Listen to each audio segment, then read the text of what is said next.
direct de l'auto, du char, du véhicule motorisé. Encore dans le trafic. Donc vous avez compris, on est encore au Québec. Voilà. Fête. Ah oui, vachement, c'est vachement. On te voit bien comme ça, c'est bien. Tu es dans la lumière et moi dans l'ombre. Voilà.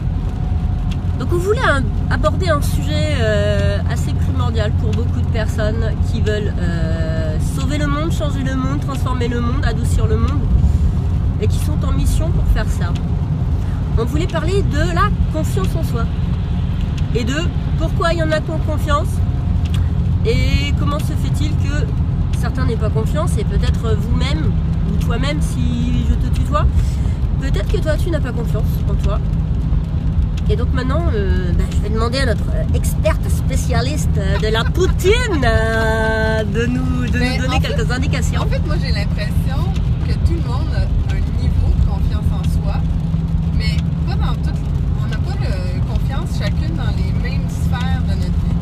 Je sais pas si tu as déjà remarqué ça chez les gens. Il y en a qui vont avoir super confiance au niveau du travail. Ils vont défoncer les portes, ils vont gravir les échelons, ils vont essayer de tout faire, puis dans leur vie perso, s'il faut avoir une conversation difficile avec un conjoint ou avec un enfant, ça passe pas. Il y en a d'autres, ça va être l'inverse, super confiance en eux dans leur vie personnelle, puis d'autres au niveau du travail, dès qu'il faut essayer quelque chose qui sort de la zone de confort, il n'y a rien qui se passe et ça... Ah, je t'écoute, je vois tes paroles. Tu vois pas de quoi tu parles? Non? Mais je pense que c'est, en premier, c'est de prendre conscience de ça. Peut-être des endroits, déjà d'essayer de découvrir les endroits où on a plus confiance en nous, et les endroits où on en a moins. Pour, je trouve ça tellement étrange parler sans regarder la caméra. C'est très drôle. T'inquiète, moi je la regarde, je fais que ça, donc voilà, okay, je parle pas et je regarde, voilà, ça compense. Il fait vraiment mauvais, en plus, il fait pas beau. Un temps de marde, bordel. C'est quand nous a vendu les couleurs du Québec, là, bah on les voit, les couleurs du Québec, c'est gris. Voilà, c'est pas compliqué. Donc c'est ça, ce que je disais, c'est déjà de prendre conscience des endroits où on se sent plus avec une confiance en soi, puis les endroits où on sait qu'on en a moins, pour essayer de prendre du recul sur ces situations-là, puis de voir qu'est-ce qui est en jeu quand on a à faire une sortie de zone de confort dans une ou l'autre des situations où on sent qu'on a plus ou moins de confiance. Je pense que déjà de l'identifier, c'est une première étape qui va déjà nous donner énormément d'informations sur nous-mêmes pour ensuite essayer d'aller travailler les endroits où on a moins de confiance. En fait. Mais du coup, les endroits où on a moins de confiance ou plus de confiance, comment tu les décèles, toi? Comment tu vois que tu as moins confiance ou plus confiance?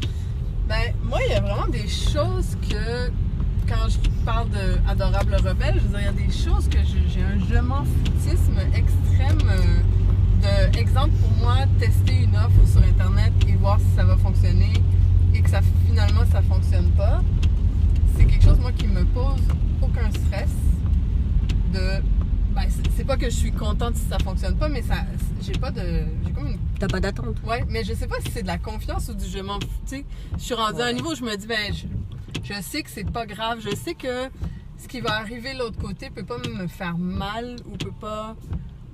C'est relié avec ça, je pense, en fait. Là. Tandis que dans d'autres situations, je le sais, en fait, quand je manque de confiance, c'est les endroits où je procrastine souvent. Les endroits où je sais que... Bon, des fois, on procrastine parce qu'on n'a pas envie de passer la balayeuse. Là. Ça, c'est une chose. C'est pas parce que je manque de confiance en moi pour passer la balayeuse. Mais des fois, on procrastine sur des trucs parce qu'on a une peur qui est là derrière. Donc, en fait, c'est ça. C'est la peur qui est l'indicateur. C'est ça, oui, c'est ça. Ouais. C'est la Pourquoi peur. tu m'as fait parler pendant 10 minutes? Mais parce que c'est rien que d'entendre le son de ta voix en québécois, tu sais. Voilà, c'est ça. Voilà, donc en fait, c'est la peur, l'indicateur. Mais c'est que les Français, ils vont straight to the point, tu sais, puis les Québécois, ça... Voilà. Bon, voilà. Donc c'est quand vous avez, c'est quand vous ressentez de la peur à l'intérieur de vous. Et franchement, c'est qu'il doit y avoir quelque chose autour de je manque un peu de confiance sur la chose. Et voilà. Et c'est un indicateur, c'est pas non plus un bloqueur. C'est pas la peur, c'est pas fait pour ne pas faire. C'est fait pour indiquer. C'est une information qui dit là, je suis vigilante puisque j'ai peur. Et donc de quoi j'ai peur et comment j'ai peur et pourquoi j'ai peur. Donc je manque un peu de confiance. Et après, qu'est-ce que je fais pour faire un pas Et y aller quand même. et y aller quand même. La peur n'a rien à voir avec le fait de ne pas faire. Hein. Et sans se faire violence, en fait. Ça aussi, c'est important, je pense, quand on est une adorable rebelle. Il y a vraiment ce principe, je pense que c'est vrai pour toi et pour moi, on ne veut pas faire les choses en se faisant violence, en se faisant mal, en allant... Oui, il faut sortir de sa zone de confort. Si on le fait pas, on ne peut pas changer le monde. Ça, à la base, c'est clair. Mais c'est pas obligé de se rentrer un couteau dans le cœur pour le faire. C'est pas obligé de se saigner à blanc. C'est pas obligé de... Et ça, c'est pareil. Hein, c'est aussi un baromètre intérieur. Hein. C'est-à-dire que ça se sent quand on force. Enfin, il y a un moment, il faut juste prendre 5 minutes et demie pour voir si on est en train de se forcer à faire quelque chose ou si c'est quelque chose qu'on a vraiment envie de faire et qui se fait avec douceur. Et là, on voit vraiment plus rien. Non, mais c'est pas grave, on nous entend quand même. Ok. Voilà. C'est ce qui compte. Parfait. Mais bon, on va quand même vous laisser là parce qu'à un moment donné, c'est vrai qu'il va faire nuit. Hein, et qu'après le gris, c'est le noir dans le Québec, c'est les couleurs dominantes là. Donc voilà. Ben, merci de nous avoir écoutés. C'était Radio Adorable Rebelle en direct de la voiture du char. On vous dit à bientôt. Ciao.